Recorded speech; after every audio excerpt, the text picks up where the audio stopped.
Madam Bagamanti, welcome back to yet another edition of the Guy Talk Show. My name is Musa, and njagala okumaniriza okuba nti tukomyewo yet another edition. It's been long.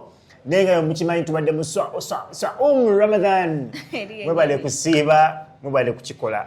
If you're new, please subscribe, like and comment on this video. Otuwulira ndiko yagala tuchaze, otuwulire kicho yagala tuogereko. Nenga basically tuli wano on the Guy Talk Show. Today ndi ni mwana muwala jana, pretty younger than me, pretty girl,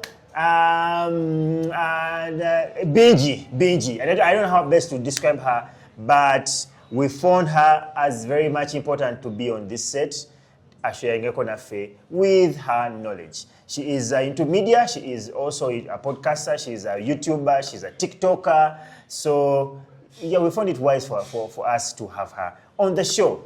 Welcome to the show, Vanela Junior.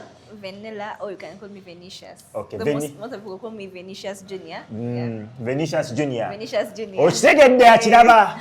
Venetius Junior tukwaniriza ku show ya feno. The Guy Talk Show. Ojiraba what ojiraba? Njiraba, yeah, of course. Wa subscribing da atana ba subscribing aludeo. Soko tubude YouTube channel yo. Soko tu YouTube channel yo. So nganze Vanela, nkoza Vanela Vibes Official on YouTube. It's Vanela Vibes Official on Instagram, on TikTok. It's VENELLA Vibes. It's VIBZ Official. Yeah. Why the name? Why that name? Vibes. Vanela Vibes Vanela. Official. So you say Vanela. Okay, it's also with Vanela. Back then at school, I had a best friend. My first best friend. It's in year 2. She was called Daniela. And girls, and I'm called Venetius. So as you know, girls, she picked out Ella and she brought in the V. So we mixed it and was called Vanilla. But it was secret. No one knew about it. So when some things, things happen. So we separated. But things happen, it's separated. Things happen in separating. Kati bwe muli ekyawa amanya ngo gakyuseera. Asobola kubanga already. Yeah, she was important and she's important to me. Is she like a cousin, a friend, or what? She's more than a friend now. She's a sister to me. She's called Daniela. Okay. So but naye okay. Oh, kubiri najja. Nenga bamwita Daniela. Bamukati mayali ampadde ba Daniela. Naye nakola erinnya lye limu. Omulala najja nga bamwita Bella. Ati Bella naye nakola erinnya lye limu. Vanela. Kati bonna bakola amannya nga gegamu Vanela. Nenga no one knew about it. Okay. So I embraced that name. Whatever I will do, it will be Vanilla. Okay, ladies and gentlemen, katika tukomewo kasoke tuveko mbulangu abakamba baffe. Vanela Venetius. There's another name. Vanela Venetius Junior. Okay. Junior Siriang. But anyways, Siriang. Okay. I don't want to be in Peter. What you Peter Junior? Junior. I'm Samuel Peter. Real Madrid. Yeah, Venetius Junior. Oh, really? Yeah, Venetius Junior. Real Madrid. Tugende baba. Kwetuli. Rola toyogera. Okay, so Venetius Vanela Junior. So why Junior chijirawa? Okola like Junior. Omanya no muzanyo mpira Venetius Junior wa Real Madrid. Neda simumanyi. Kati like Venetius Junior. I am not so much into football. That's a mistake. As a man, it's a mistake. Kati as a woman, as a girl, what are you doing watching football? Football. It's a sport. It's a sport. Entertainment. Kanange sport yange movie. Yeah, everyone has their okay, so there's a player, there's a footballer called player called Venetius Junior wa Real Madrid. Katinga bochilaba Real Madrid is the same as Man U. Wa Man U abeda wa Real Madrid ochitegere kata ochitegera jengo. Anyways, nenga byonna bampita Venetius Junior okubanga. Toina nyala chika. Nina ze Mirembe Venetius. Ate ya chika, ya Rugero. Zeri yange lye bamba. We did that. I was seeing them. Ayogera bagamba chimama gamba chata gamba chi. Simanyi. Sekuli. Tata we nyere yani. The first name ere Uganda. Tuno Mugisha. Tuno. Kali, ladies and gentlemen, Venetius for you. So twagala okumanya Venetius yavawa. Who are you? Tukutegedde kale amanya, but who are you? Why are you so much trending? Wavuddewa? No, like You want me to talk basically about the podcast that I'm doing? No, just tell us about you.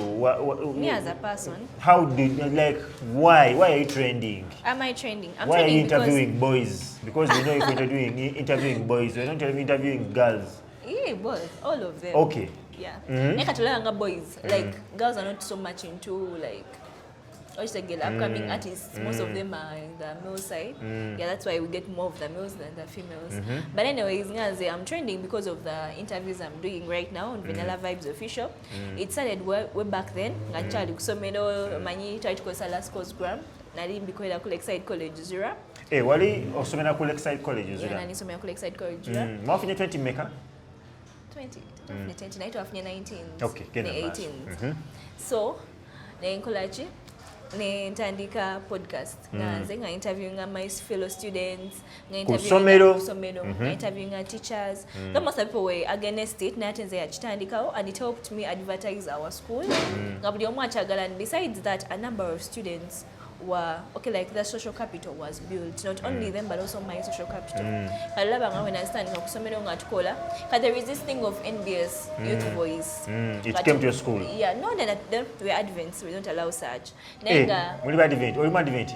Nze siri mu advent. Essomero ya advent. Kati nga tugenda for youth voice every Saturday. Sometimes get a Vibe Nation, different schools, students from different places come. Kati nga yabajja. Kati njogera ne manager yange ne mugamba since we do it at school. Dinako, oyina manager? Yeah, nina manager, Mr. Chibuka Patrick. With due respect, Mr. Chibuka nkwagala nnyo era bale won't Mr. Chibuka Patrick. Mwemanyide ebbanga ki? 4 years now. He's a art teacher at our school. He was a teacher. Chimala yambali ngena kubuza nti musomesawo. Yeah. Kasoyengedeko aka Mr. Yeah, musomesa. Sebo musomesa Chibuka Patu, Uncle Patu. Tukwagala nnyo webale kulabirira mwana ono na kumuguidinga in one way or another. Yeah. So Mr. Chibuka ngakola atya? Mr. Chibuka njogera naye ngamugamba since we have one at school, we can start, since we want to build our social capital, we can also start the outer, like the outside world. I'm actually very fine. I have the camera, I have the microphone, so we can do. Kataoda ku waliyo next stars at NBS. Ne mugamba genda bayo next stars nagamba chili fine ngenda kujja to a time ne mugamba at 11 be here. Najja at 11 ne tutandikirawo ne tukyota kyanyamba nti ba Helen Ment abaliwo nga nabakola interviews. So I was comfortable, I was feeling at home. Nangamba yaga I can do it. Nampa amaanyi netandika okuyitavinga mikwano gyange ne jijja netandika okikola ka interviews. Ani akuwa amaanyi? Helen Menta? Yeah, Helen Menta naye Kabebi Kasanyuka. Kabebi Kasanyuka kenyini naye ate waliwo. By the way, speaking about Kabebi Kasanyuka, okimanyi muno omufaanana somehow. Do they tell you that? Oh my God, akuasa so chinga. No, abasinga bangamba Winnie wa mami. Like balimba, aba Winnie wa mami balimba. Ne wano ku Kabebi Kasanyuka. Even your vocal is like, my vocal. Yeah, Helen Menta. Then you kanuka Irunji Dora. Kakola ku NBS Youth Voice. Yeah. Konkagala nnyo kekan. Every time I'm with her, we went to NBS almost every Saturday. Angamba, yo girl, you can do it. Okay. You're very good. Okay, so that's where you pick it up from. Yeah. Okay. So oli move back or gonna go university or oli mu senior 5 or oli kuchi? Ndi move back. Yeah, senior 6. So that makes you like 20 years, 21? 20. So a 20-year-old, how are you finding this industry so far? Now that you're eri kusomera ovuddeyo kati oli wano muri ku ground, how are you finding it? Like it has a number of hardships. Just all okugamba. Jukila, you won't get like people will speak much. Comments will come in, bakugambe chino, why this, why that, wherever you're going. Okay, like actually even my family was against it, most especially my dad. Nagamba nti most people who go to this industry are used by men so that you can get a position. But I found out it is not like that. You will never know someone. They have not yet used you. Not at all. And I don't wish. You don't wish to be used? I don't wish. You must be principled. Yeah. So what I've known is we judge people but we don't know what is there basically. Kachanda here, it's not a bad one but it has a lot of hardships. Okufunamu kwanga temuli sijalimba temuli kasente. And whoever is, most people who do it just to build social capital. Okay, social capital beside, but also I think you must look at it as or to say mentality ye ugamba mutofunamu but work towards okufunamu. Yeah, so but I basically my main aim of going for the podcast is to build my social capital, to hope. But my podcast is aiming at inspiring, educating, and entertaining everyone out there. So in whatever I do, I inspire, I educate, and entertain. Sifa nti kufuna musente, sifa nti kufuna muchi. But nayo nacho ino chitunulira. Chitunulira, but it is not. Twakagamba mbu tokifaako, nayo ino chitunulira. Yeah, chifaako nnyo. Yeah. Kyenjagala okateno gye wazze munaye ku ground, olina okukitunula because sente wali campus wolaga, olina okuba nga okola ki owane sente. So what cost is wasaba? Wajuza pujja form? Yeah, twajijuza. Wasabako ku journalism. Not a quality journalism. Kati no, there is passion. No, there is passion and talent. So kati kino then there is career. So kati what is your career My path? career is in medicine and surgery. Yeah. But then for this whatever I'm doing, it's all about my talent, my passion. You can buli muntu abena nature asobola okukola ngamba nti so okay, so what combination were you doing for BCM. you to build? Come again? BCM what? Stroke ICT. Nofuna? 17. You what did you apply for? I am surprised. So ngamba, so what did you apply for? How are you mbadde nakinagala okwogera wennyini kwa hiyo point ya what did you apply for? Ogambye them talent, passion biki? Bana zina disturb. Right there you try to mazo byogerako. Oba tebirimu. Eba talent mu ebiri. Ya talent. Abadde agambye nti she applied for surgery, medicine and surgery. Atwali mazo byogerako. Bibadde no bega. Kati oliwa? Kole? You're recording, eh? So you talked about you applying about you njagala okubajjukiza, please subscribe to the YouTube channel, The Guy Talk Show. This show is proudly sponsored by Photo Hub Echanja, room 19 and room 20. Baana bakuba ebifaananyi, abaana boogera, abaana balabika bulungi, abaana bali professional. So mbawe emikolo, baby shower, live band, kuziika, kwabya nnyimbe, kumala balongo, n'ebirala buli mukolo. They do photography, videography, website development, n'ebirala, live streaming, n'ebirala. Today nga bena bagambye tuline Vanela. Yes, all the way from Lakeside College 0. Lakeside College 0. What is the short for? Lasco. It's only about Advent. Yeah, Advent. Okay, so you talked about you applying for medicine and surgery. Why did you apply for that? Why not journalism? No, like journalism is just okay. Like I want to do journalism. I just have it at heart as a talent and passion. You know, But then for medicine and surgery, I want to be a pediatrician since I was young, a doctor for young children. Yes. So I've always had that I want, when I grow up, I want to be a doctor as my career. I want to be a doctor, treating the young children, pediatrician. And then for journalism, it was a talent.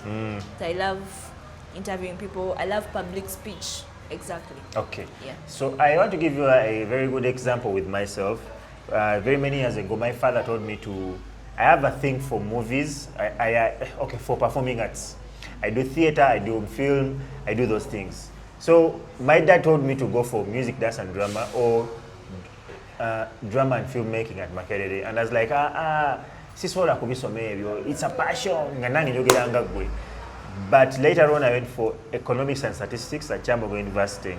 But in my year 2, statistics yali anzita. Then I remembered the words of my dad. Ninga makali singa omusajja omukulu namuwuliriza oyo nenkola MDD. So for you, are you comfortable now, like, with? As my parents, tebabyagala. Ebya Because the journalism, tebagala bintu byokola. That's a fact. Tebabyagala mbikola nganze just to in my free Kati time. waki tobagamba muno this is the way to go? They don't feel like it's the way to go. Because content creation is the way to go. Waki katoyibagamba? Nchibagamba, but to Net them bashite it's again. not. So Because my dad did journalism, he did law, but then he didn't get from journalism. He got from law. He got from law and then whatever he's doing right now. Okay, Uncle Twino, shout out to you, sir. Yeah. Webale kuzaala mwana ali very understanding, webale kumumentoringa. Nange namusanzeeyo producer yamundeetedde n'angamba today we are hosting her. Here she is. Maybe tomanya it could work out for her. one day or another. So, Vanela, what are your future plans for content creation and for your career path? Yes. As per now, I'm fighting hard to see that I get my own show. Like, Hey, I thought Vanilla Vibes Official is a show. no, like a TV show. It's my show on online, like on TikTok, Instagram, YouTube. But then I'm fighting hard to get my own show on a TV station, be it NBS, be it Baba TV, any TV. Okay, what if a TV doesn't come? You want to do? No, we continue with ours. I can also create my own. Yeah, but that's the spirit. Don't wait for a TV. Just keep going. Yeah. We are also Still not going. here. We are not. We are also not waiting for the TV. We No, are like also you said, in doing- the future. be vacant with that TV. And We're but calling like you. besides that, Besides yeah, chino. besides chino chendi kola, Eh. looking forward to kula nga funa gundi yange. Eyiyo. Yeah, nga jitambuza show yange ku TV. Ku TV. Yeah.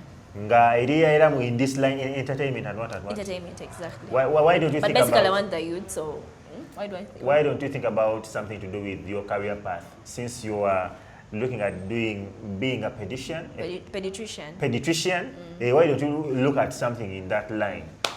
I also have plans for that, but For now, you want to do entertainment. now it's entertainment. Then when school comes, it's something else. But then this is a part-time thing. Okay. I do it in my free time. Okay. So, any advice to the young girls there, the people of your age? You know what I can say according to what I've passed through? All I can say What is, have you passed through? No, like according to what I have. What No, what like have you what passed I through? have. Okay, what have you passed through that No, you're, like that the you're not telling challenges us? I've passed through. What like, challenges so far? when I'm doing my content. Okay, what challenges? Before we go for the family, advice. like family don't like the family doesn't support whatever you're doing here until family. Okay, like It's basically family. You're breaking up with your family members because of whatever you're doing. All I can say is omuntu alina kyayagala awaguza. Awakola ki? Awaguza. Obango olina kyoyagala abaluganda bakitegedde olina okuwaguza. If you really have something you want, Tell them, fight tell them, for tell it. them. Look up to it. Let no one stop you ti bakulemese nti tochigenda mu biki. As long as you know you can do it, go for it. Let no one support you. However much you may not have support of your family members, there is someone who is already supporting you. As long as you come out. But all in all, you have to show up. You know, showing up is the best thing. Like, I can give an example of the Youth Voice. Me starting up all this, it's because of the Youth Voice. No, MC Olo yali atuyitanga natugamba, come and attend the Youth Voice at NBS from 11 to 1. Ngabasinga babi ignoring. But my first time to show up, I reached and it's like everyone knew me, but I knew no one.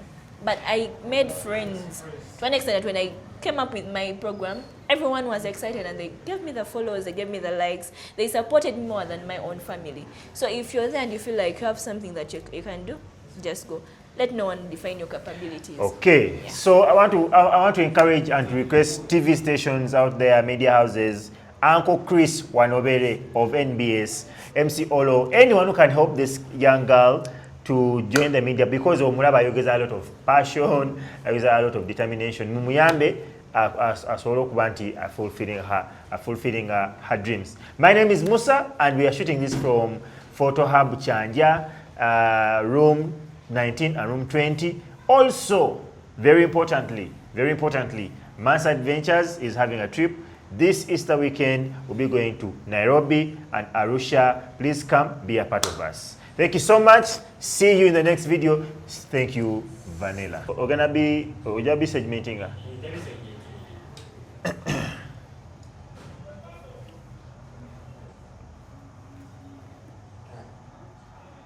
So, Vanela, what's your formula for Okola content? Formula chiji okolesa ngo Okola content. Same as in Pandika, but then whenever I'm going to do like an interview, to like talk and contacting omuntu nenjogera naye nemuyitira buli kyengenda omubuuza. So by the time we're on set, abachimanyi. Sometimes I don't go with whatever I'm going to ask. Okay. Yeah. So is there oyina topic oyina engeri gyondamu topics oba okusinziira ku muntu engeri gyaba? Sinzira ku muntu gwengenda okuinterviewinga. Kati asho omuntu gwenda kuinterviewinga Lord Mayor tasobola mubuuza ekintu ekimu kyogenda obuuza omuyimbi. Yeah. Okay. Kati njagala ombuulire platform ki esinza okupushinga, platform ki gye weesiga esinza okufuula viral? TikTok, of course. Yeah, TikTok. Google running a TikTok eyo. Is it No, your TikTok all of them account? are from like yange naye manager yange ya join. But also nange uncle part ya join mchitiwe chamaanyi. But also what? But also nange join ngayambako, but most of the times yajibeerako yateekako content. So yeah, he's the one in charge of knowing what to post, when to post. Yeah, he's who posts everything. Then for me, I respond to the comments. Yeah. Hey, okay, so apart from that, have you felt any pressure? Owulirako ku pressure nga gwe omuntu okwesanga omuntu omukulu okwesanga celebu, something like that? Of course. And there is a friend where he tells me you're too good to be true. Those are the channel montegera gosolo kungamba kitegeeza ati angamba you're too good to be true. Too good to be true kitegeeza nti ekintu okikola bulungi nnyo to perfection. Eva chingamba. Then there is Mr. Saras, he's my dad. He's like a dad to me.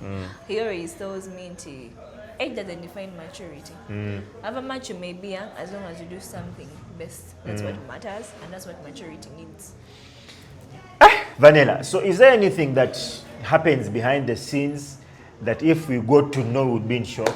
Not really, I haven't yet, because my manager is always in control. He's always in control. And he's doing open places, so there is nothing that is suspected. Okay, so kachenjagala okumanya, brands already are approaching you? Yeah, I have some, because my first was Banana Phones, you know it, but we did for Entebbe branch. Yes. With due respect, I did for them an advert that was last year. Yeah, advertising the Villayon V45 phone. It was just out and it was affordable. It had a good RAM and a good storage. By the way, a good camera, I can't forget about It's that. A what? Villayon V45. Is it part of Techno brands? Or it's just Banana Phone? It's Banana Phone. Hey. Yeah. So kujirange wakati gwe brand ambassador so kujisema.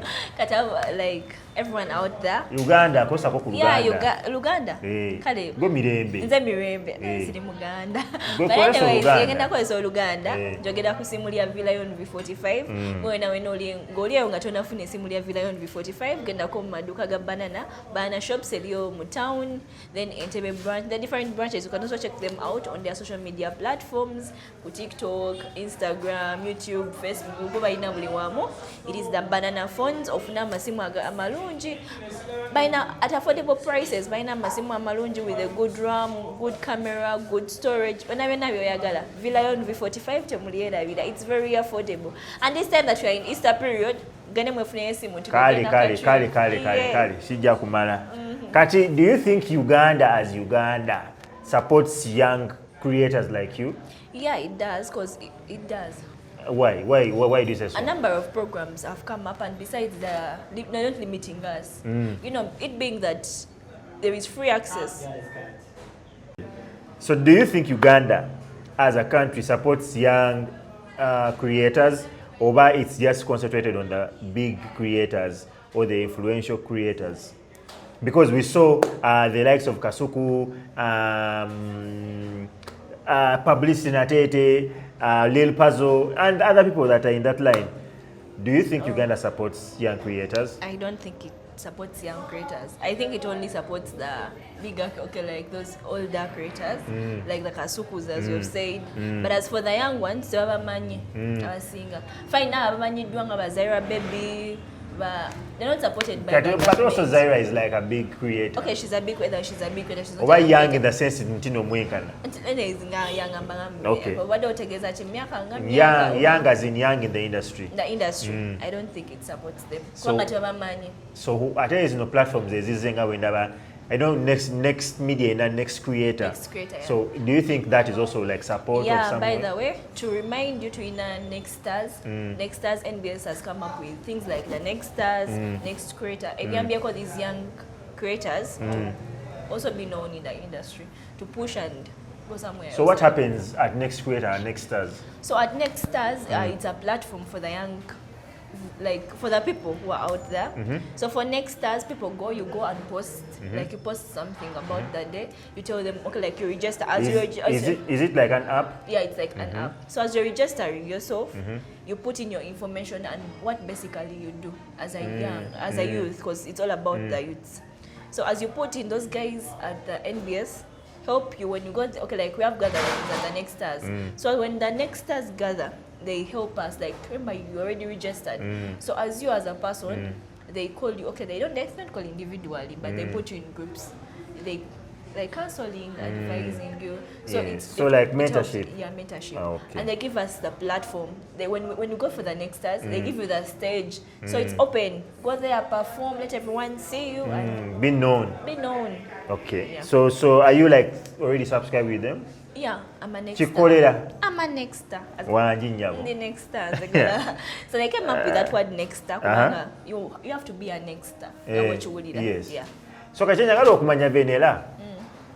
Mubiro bina betukola betuze byozokola interviewinza abasomi so interviewinza abaana ofulume kati oli mu ground waliwo omuntu yaleseko deal manager wo mwako part naita deal nojigoba nogamba anko part sijja gikola Tetunafunayo.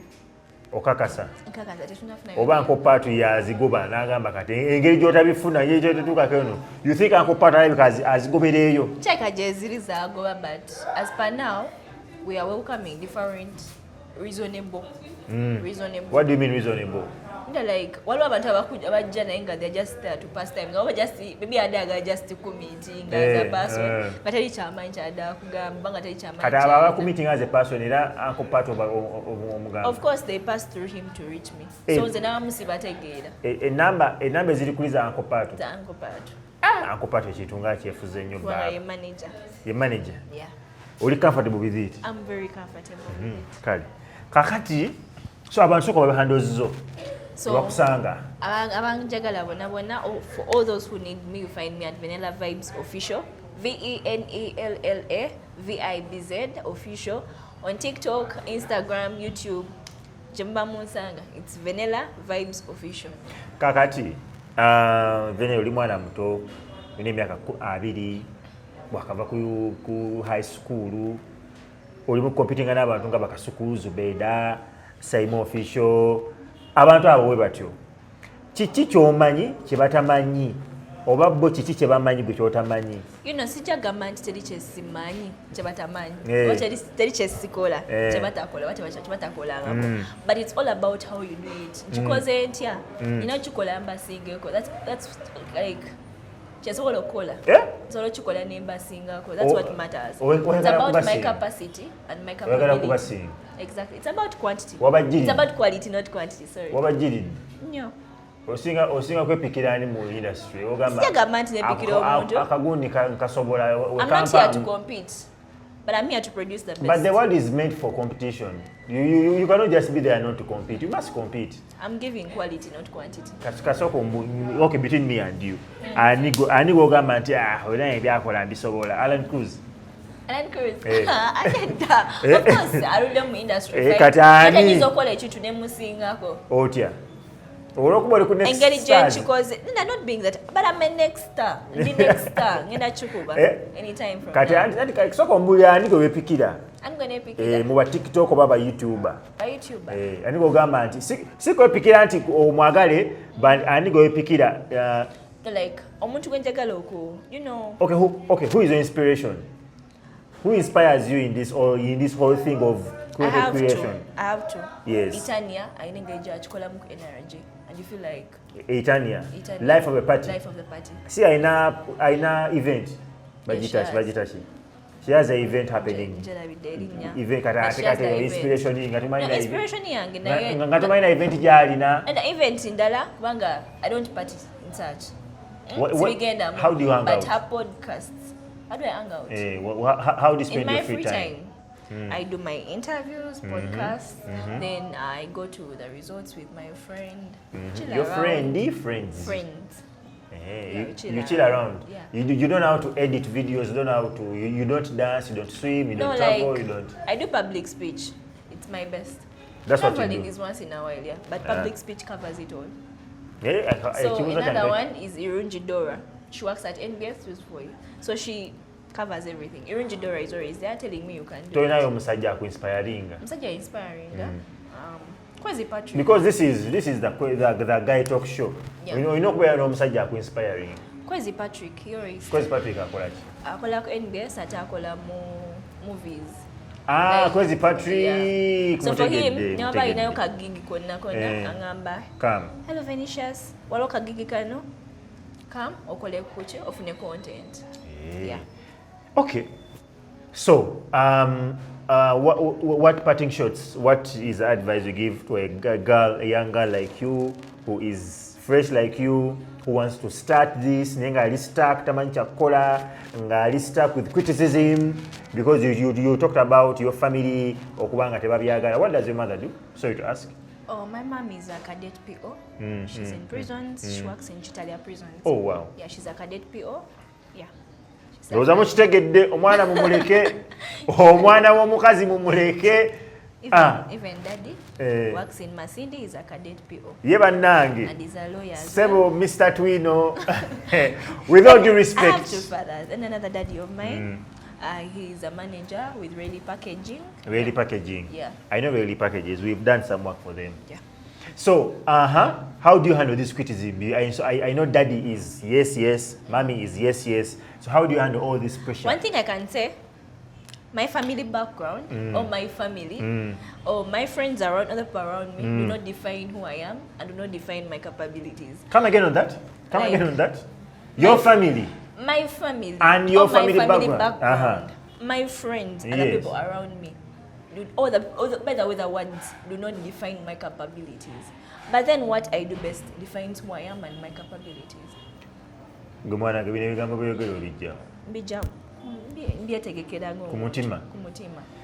Kyenkola nganze nempulira nti kyonchikoze to my best or to the fullest. That is who I am, and that is what defines who I am as a person. Okay, so what is the advice for young girls like you? That is the first advice I've given them. Buli omu akole kyasobola, let them not mind about what we are saying. Exactly. Ebigambo. And by that, don't be desperate. Chidala. Desperate is not good. Whenever you're desperate. Have you been desperate before in this thing? I haven't yet been because. Or because mommy and daddy are supporting? No, they're not supporting that much, but because I know what I want. You know, when going to something, when you feel like this is what I want, this is the goal, this is the target, you can't fail to get it. Okay. Yeah, so don't be desperate in any way. Desperate to have sex, to get married, anything, or desperate to, to make money. Make money. That is the biggest thing. To have a cool phone. Desperate to be there. Yeah. Whenever you're desperate, you get into trouble. People think we the young ones, when we come into the industry, we are fighting so hard to get, the views, the what. So they tend to use us. But then guys, don't be desperate. Be principled, and that's it. So, utambulira ku principle? Yeah. Okay. So, ladies and gentlemen, tubadde ne Vanela, Venetius, Junior, Mirembe, all the way from Kisasi. Yeah. Kola show yebani bagiyitani? Vanela Vibes Official. Vanela awono vakisti naye kampasa fresh naye bajja basiba maintain your lane buli omu asigale mu lane ye. So abansoko bagambe basubscribinga ku channel yaffe. So whoever is there mwene mwena baleyo nga muwulira nti you feel like ze nabagamba ku Vanela Vibes Official, we bring the vibe. It's all vibe and vibe at Vanela Vibes Official. Subscribe to our YouTube channel, it's Vanela Vibes Official. Go and follow on our TikTok account. It's Vanela Vibes Official. Instagram, yes, no, we have biggest things. We're bringing the biggest artists around. No, we are inspiring, educating, as well as entertaining. Kati naffe soko tuyisema ba Guy Talk. Soko twedro. And by the way, temwena bida Guy Talk yaze. Guy Talk eyocha. Wena ngoleo nga wulira nga you've never heard about it nze njikugambye lero. It's a Guy Talk. Jikebereko. TikTok yajja. YouTube weri. Check out the Guy Talk, like their content, subscribe, follow, comment. Don't forget to comment because it's the biggest thing ever. Ladies and gentlemen, that is Vanela Venice for you. Mwebale kulaba, subscribe nga wagambye tusinkane mu episode endala. My name is Musa and we are going to Zanzibar. This is